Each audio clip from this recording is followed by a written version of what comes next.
En este tema vamos a revisar brevemente lo que es la distribución de probabilidad de Z. Vamos a analizar cómo se interpreta el análisis del contraste de hipótesis a una y a dos colas. Vamos a hacer uso también de la prueba de Z para calcular el valor de P en diferentes escenarios, específicamente en 4 escenarios. Comparando una media con una media hipotética, comparando dos medias, comparando una proporción con una proporción hipotética y finalmente comparando dos proporciones. Al final cerraremos con algunas conclusiones generales acerca del tema. Bien, en esta diapositiva se están mostrando datos que siguen una distribución normal. En este ejemplo se están representando los datos de dinero que tienen para gastar en una encuesta que se realizó, una muestra de alumnos de primaria, y vemos que el dinero que traen para gastar puede ir desde 0 hasta 25 pesos. Sin embargo, pues la mayoría de los valores intermedios, promedios, son los que van a tener una mayor frecuencia. En este caso, pues la media aproximadamente andaría en alrededor de 13 pesos para gastar, que son los valores promedios. Aquí lo importante, lo interesante es que estos datos siguen una curva de distribución normal, y eso es algo muy importante que los va a caracterizar. Vamos a revisar otro ejemplo. Aquí se están representando los niveles de glucosa en sangre detectados en una muestra de personas que sufren de diabetes. Tenemos otra vez en el eje de las X los datos observados. En promedio, pues vemos que andan por ahí alrededor de 155 miligramos por decilitro de glucosa. Van niveles tan bajos como hasta 100 miligramos por decilitro, o tan altos como más de 200 miligramos por decilitro.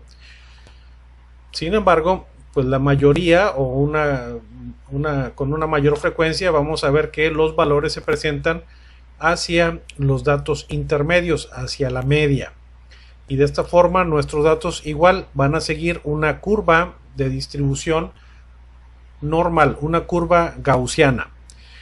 Vayamos a otro ejemplo. Aquí se están mostrando los valores observados de presión diastólica en una muestra de sujetos de personas adultas. Vemos en el eje de las X las cifras de presión diastólica observada, y en el eje de la Y las frecuencias con las que se observaron cada uno de estos valores. Otra vez, nuestros datos siguen o tienden a seguir una curva de distribución normal, donde los valores medios se encuentran hacia el centro y los valores más extremos van quedando más alejados hacia las orillas de esta curva. En estos tres ejemplos, lo que caracteriza más a los mismos, pues es su distribución, que conocemos como distribución normal. En este otro ejemplo se trata de los pesos observados en un grupo de niños al momento del nacimiento, y tenemos que en promedio los pesos de esos niños andaban alrededor de 3.5 kilogramos, pero claro, se observaron datos tan altos como hasta 5 kilogramos o tan bajos como hasta 1 kilogramo. La distribución de los datos sigue una distribución normal, y aquí tenemos la ventaja de que además nos están calculando lo que es el tamaño de la muestra, 3.226 niños, la media observada de 3.39 kilogramos y una desviación estándar de 0.55 kilogramos. Nuevamente son datos que siguen una distribución normal. En estos 4 ejemplos, la característica fundamental es que todos ellos siguen una distribución normal. En todos estos ejemplos podemos compararlos con lo que pasa en una curva de distribución normal. En general podemos estandarizar los valores ajustándonos a, en todos los casos, manejar como la media igual a 0 y las desviaciones estándar convertirlas a unidades, de tal forma que podemos tener unidades positivas, esto es desviaciones estándar positivas por arriba de la media, y desviaciones estándar negativas, que son valores por abajo de la media. Entonces podemos estandarizar nuestros datos y vamos a transformarlos a unidades de z, esto es de la curva de distribución normal. Independientemente de cuáles sean nuestros datos, podemos ajustarlos a una media igual a 0 y a una desviación estándar igual a 1, ya sea por arriba o por abajo de la media. Según los datos recabados originalmente, se pueden transformar para que todos se ajusten específicamente a las características de la curva de distribución normal. Anteriormente ya habíamos calculado lo que eran los valores de z. Los valores de z se pueden estimar en cualquier conjunto de datos para ubicar a ciertos valores dentro de la curva de distribución normal, y están caracterizados entonces por las desviaciones estándar que se encuentran dentro de nuestro conjunto de datos. Recordemos que cada conjunto de datos numéricos van a ser descritos en función de su media y su desviación estándar. Aquí, por ejemplo, tenemos los datos de un conjunto de niños, 3.226 niños, los cuales fueron pesados al momento del nacimiento, y se están representando los datos observados, como ya lo habíamos comentado, con pesos promedios de alrededor de 3.226 y pesos tan altos como hasta 5 o tan bajos como hasta 1 kilogramo al momento del nacimiento.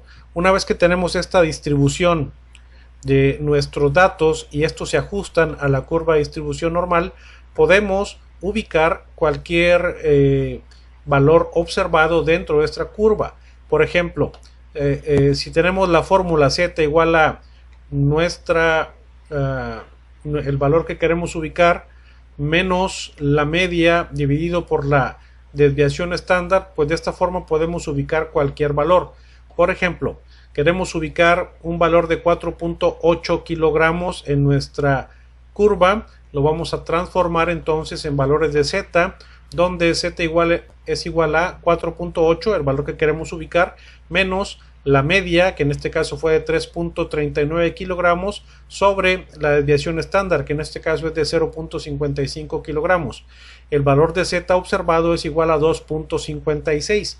Este valor de z, si yo lo quisiera ubicar dentro de mi curva de distribución normal, pues tendría que ubicarse muy por arriba de las cifras promedio, estaría a 2.56 desviaciones estándar de la media, una medida, un valor bastante poco probable de que ocurra, es una medida bastante extrema para haberla observado dentro de nuestro conjunto de valores. Pero ¿qué probabilidad existe de observar un valor de z de 2.56 en este grupo de datos de estos niños? Bien, existen maneras de estudiar la probabilidad a partir de los estimadores observados de z, y esto es debido a algo muy sencillo. Vamos a revisar algunos ejemplos. Sabemos que el total de nuestra curva pues va a representar al 100% de las observaciones. Por ende, ¿cuál será la probabilidad de observar un valor de z igual o menor a la media? Bueno, pues evidentemente estaríamos hablando de que la probabilidad de encontrar un valor de z igual o inferior a la media sería de 50%, puesto que esta curva es totalmente simétrica por arriba y por abajo de la media. Por ende, ¿cuál sería la probabilidad de encontrar un valor de z igual o mayor a la media? Pues igual sería de 50%. ¿Cuál sería la probabilidad de encontrar ahora un valor de z igual o menor a 1.648? Bien, la probabilidad de encontrar específicamente este valor es de 95%, como vamos a ver más adelante. Vamos a estudiar la manera cómo se obtiene el valor de P, el valor de la probabilidad a partir de un valor de z. Ahorita vamos a quedarnos con que un valor de z igual o menor a 1.648 representaría al 95% de los datos. Por lo tanto, ¿cuál será la probabilidad de encontrar un valor de z igual o mayor a 1.648? Bien, pues entonces si la probabilidad de encontrar un valor igual o menor a 1.648 era del 95%, por ende la probabilidad de encontrar un valor igual o mayor es de 5%. ¿Cuál será la probabilidad ahora de encontrar un valor de z igual o más pequeño, igual o inferior a menos 1.648? Bueno, como esta es una curva simétrica, pues la probabilidad de encontrar un valor menor a menos 1.648 es igual a 5%. ¿Cuál será la probabilidad específicamente de encontrar un valor de z ubicado entre menos 1 y más 1 desviaciones estándar? Bien, estas probabilidades también ya han sido calculadas y se estiman alrededor de un 68%. Vamos a ver más adelante cómo se calcula. ¿Cuál será la probabilidad de encontrar un valor de z ubicado entre menos 1.96 y más 1.96 desviaciones estándar o valores de z? Bien, aquí la probabilidad de encontrar un valor entre estos dos puntos de referencia es del 95%. Por lo tanto, ¿cuál será la probabilidad de encontrar un valor de z que quede fuera de este rango? Es decir, que quede menos, que sea inferior a menos 1.96 o mayor a más 1.96, sería de apenas un 5%. La fórmula para calcular la probabilidad de una curva de distribución normal o de una curva de z es la que aquí se señala. Observen cómo aparece el símbolo de pi. Yo creo que todos saben que es pi, 3.1416. Vienen otro como un exponencial, vienen algunas unidades como este símbolo del infinito y demás. La verdad es que es una fórmula bastante compleja en la cual no nos vamos a detener. Simplemente quiero mostrar que al hablar de pi estamos hablando del círculo. ¿Por qué? Porque la probabilidad que se está calculando se calcula en base a estimar la superficie, el área de dentro de nuestra curva.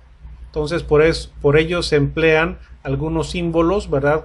Que normalmente aplican para geometría.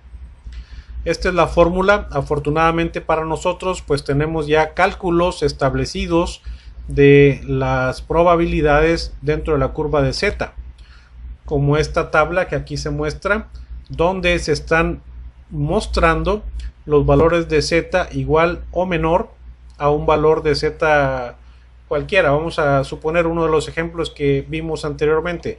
¿Cuál sería la probabilidad de un valor de z igual o menor a 1.648? 1.648. Nos iríamos a 1.6 y aquí nos vamos a ubicar 1.64, que sería 0.9495.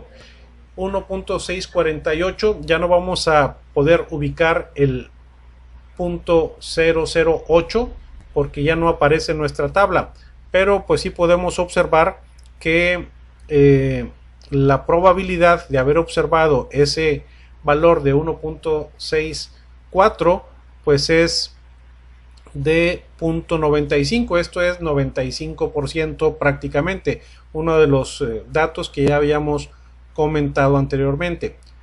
También es posible que en las tablas aparezca solamente la otra parte, el extremo a la derecha que nos queda. Esta sería una distribución de probabilidades de Z considerando solamente el extremo hacia la derecha, la cola que queda hacia la derecha. En el ejemplo anterior de ubicar cuál sería la probabilidad de encontrar un valor igual o mayor a 1.648, pues nos ubicaríamos aquí 1.6, 1.64, que sería 0.0505. De hecho estaría entre este 1.0505 y 0.0495. Si quisiéramos ser mucho más estrictos al hablar de un valor de Z de 1.648, lo ubicaríamos necesariamente entre estos dos valores, y realmente 1.648 estaría dándonos al 5%, un 5% de probabilidades de ocurrencia. Existen también calculadoras para realizar nuestras estimaciones de probabilidad a partir de valores de Z. Por ejemplo, la que aquí se muestra, allí pueden ustedes copiar y sacar luego sus cálculos, hacer sus cálculos de probabilidad en base a valores observados o obtenidos de Z. Vamos a hacer algunos ejemplos. Vamos a calcular la probabilidad de un valor de Z igual a 1.648 en valores de probabilidad. Entonces aquí estaríamos ubicando nuestro valor de Z 1.648. ¿Cuál será la probabilidad de observar un valor de Z igual o mayor a 1.648, mayor a Z? Calcular, y aquí tenemos, en caso de que se trate de un análisis a una cola, para un resultado de Z positivo de más 1.648, la probabilidad observada es de apenas 0.0497. Esto es una probabilidad de un 5%. Vamos a hacer otro ejemplo. ¿Cuál será la probabilidad de obtener un valor de Z igual o mayor a 1.96? En este caso estamos preguntándonos, buscando el valor de Z, el valor promedio tanto por arriba como por abajo de 1.96. Vamos a calcular, y aquí se tiene, este sería un análisis a dos colas, esto es tanto por arriba como por abajo del valor de Z de 1.96, negativo y positivo. La probabilidad, el valor de P es de 0.05 para un valor de Z igual a más menos 1.96 desviaciones estándar o valores de Z. Entonces es muy importante, por una parte, conocer el valor de Z para hacer el cálculo, convertirlo en probabilidad, pero también es muy importante saber qué es lo que estamos buscando. Si es el extremo que nos queda hacia la derecha, si es este sería el extremo que nos queda hacia la derecha, este sería el extremo que nos quedaría hacia la izquierda en caso de análisis a una sola cola, o bien esto es lo que nos queda por fuera cuando hacemos análisis a dos colas, y este número estaría representando al área que queda entre los dos valores cuando hacemos análisis igual a dos colas. Pero bueno, ahora, ¿qué quiere decir esto de a una y a dos colas en el análisis? Es el tema que a continuación vamos a abordar.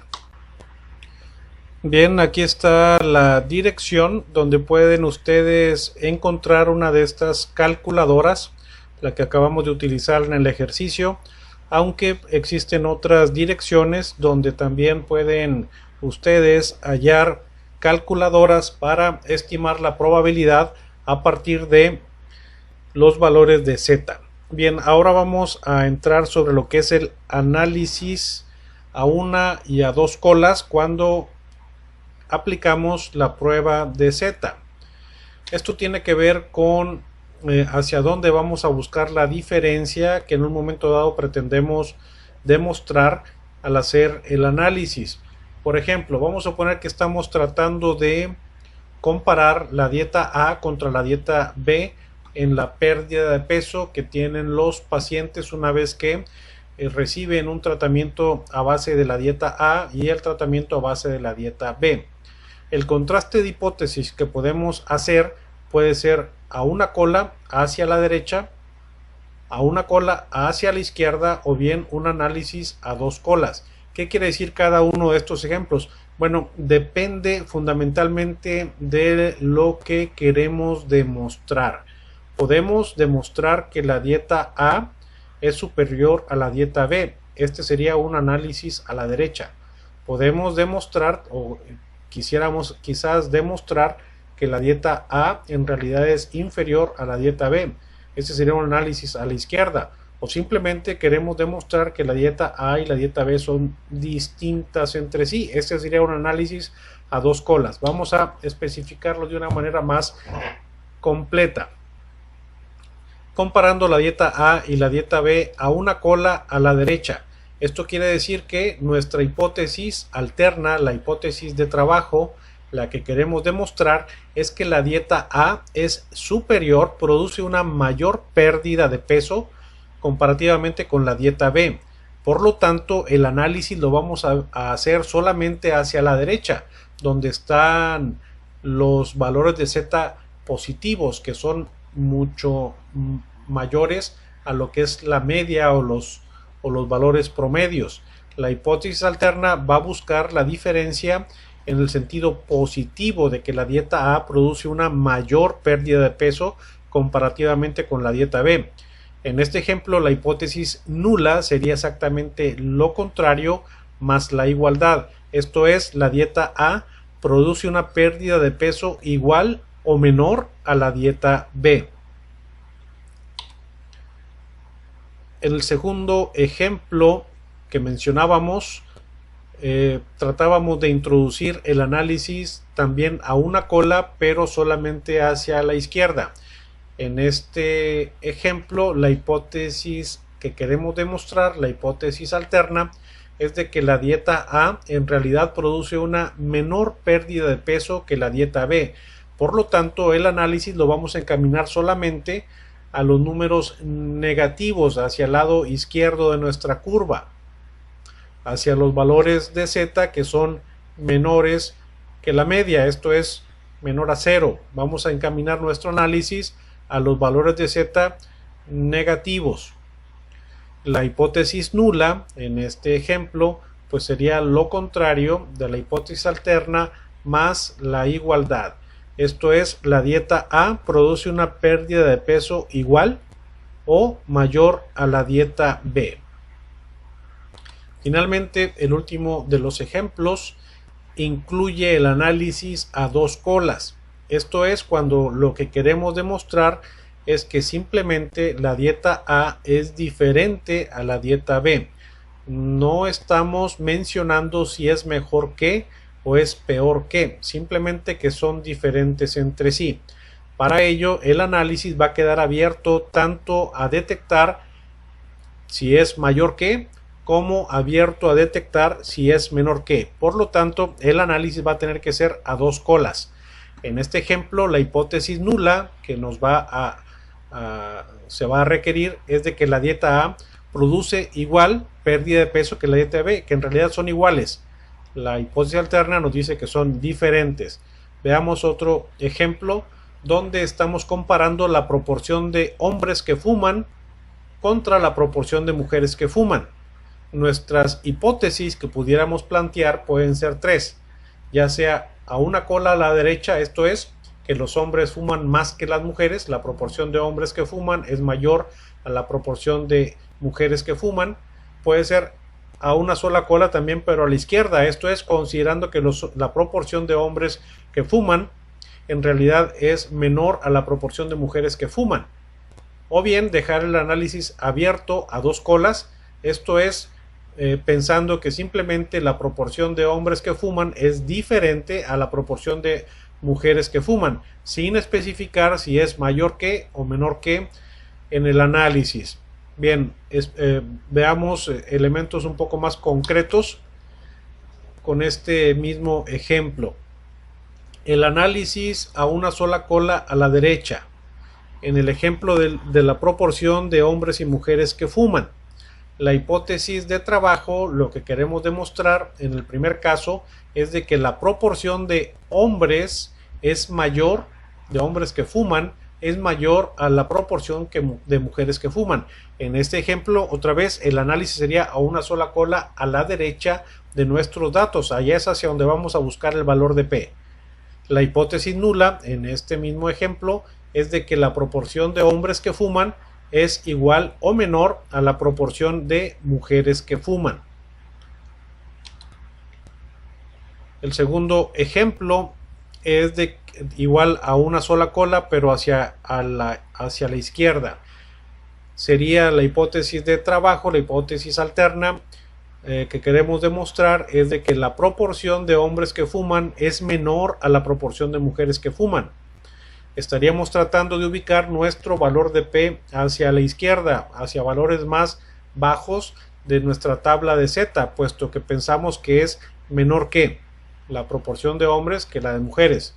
La hipótesis nula que acompañaría a esta hipótesis alterna es de que la proporción de hombres que fuman es igual o mayor a la proporción de mujeres que fuman. Y finalmente el análisis a dos colas, que también se puede en un momento dado proponer, es cuando no sabemos en qué sentido se pueden presentar las diferencias, si es mayor que o menor que, y dejamos abierto el análisis tanto para detectar cifras por arriba o por abajo de los promedios. Y así nuestra hipótesis alterna, nuestra hipótesis de trabajo sería más o menos así: la proporción de hombres que fuman es diferente a la proporción de mujeres que fuman. Simplemente queremos demostrar que son diferentes, no sabemos si es mayor que o menor que, simplemente que son diferentes. Por lo tanto, el análisis lo vamos a efectuar a dos colas. La hipótesis nula que acompañaría a esta hipótesis alterna nos quedaría más o menos así: la proporción de hombres que fuman es igual a la proporción de mujeres que fuman. Bien, finalmente en esta tabla se están documentando los valores críticos que se van a adoptar para en un momento dado aceptar o rechazar una hipótesis. El alfa, del que ya habíamos hablado en la clase previa sobre la distribución binomial, pues también va a ser necesario definirlo e identificarlo cuando hacemos el contraste de hipótesis utilizando la prueba de Z. El alfa es el punto crítico que vamos a adoptar para en un momento dado rechazar o aceptar la hipótesis nula. Dependiendo de la seguridad que queremos observar en nuestro estudio, de un 90%, de un 95% o hasta de un 99%, el valor de alfa y por lo tanto también el valor de Z van a cambiar. También considerando si se trata de un análisis a una cola a la derecha, a una cola a la izquierda o a dos colas. Así, para una seguridad del 90%, el alfa que se considera es de 0.10 y los valores críticos de Z que tenemos a una cola a la derecha sería más 1.2816. Lo mismo sería a una cola a la izquierda, sin embargo en valores negativos de Z. Y a dos colas el análisis sería a más menos 1.6449. A una seguridad del 95%, el valor de alfa entonces es de 0.05. Si hiciéramos el análisis a una sola cola a la derecha, el valor de Z que vamos a adoptar como crítico es de más 1.6449. Es el mismo valor, pero negativo si observamos, si hacemos un análisis a una cola a la izquierda. Y finalmente, si es análisis a dos colas con un alfa de 0.05, el valor crítico de Z que vamos a observar es de más o menos 1.96 desviaciones estándar o valores de Z. Finalmente, a una seguridad del 99%, el alfa que vamos a establecer es de 0.01. Si es un análisis a una sola cola a la derecha, el valor crítico de Z sería de más 2.3263. Es el mismo valor, pero negativo si hiciéramos el análisis solamente a la izquierda. Mientras que un análisis a dos colas con una seguridad del 99%, esto es un alfa de 0.01, el valor de Z que vamos a adoptar como crítico es de más o menos 2.575. Ahora, observen cómo al aumentar el valor de alfa, Z disminuye, y al revés, cuando se incrementa el valor de alfa, el valor de la probabilidad, el valor de Z disminuye. Abajo se presentan los valores críticos de Z a un alfa de 0.05, y ya sea para análisis a una sola cola a la derecha, análisis a una sola cola hacia la izquierda o análisis a dos colas. Entonces, no confundir valores de Z con el alfa y con el valor de P al final, que es el que se obtiene una vez que hacemos el análisis ya de nuestros datos aplicando una fórmula. El valor de P siempre se va a ubicar en los extremos y lo vamos a comparar con este valor crítico de Z o de alfa para aceptar o rechazar la hipótesis nula.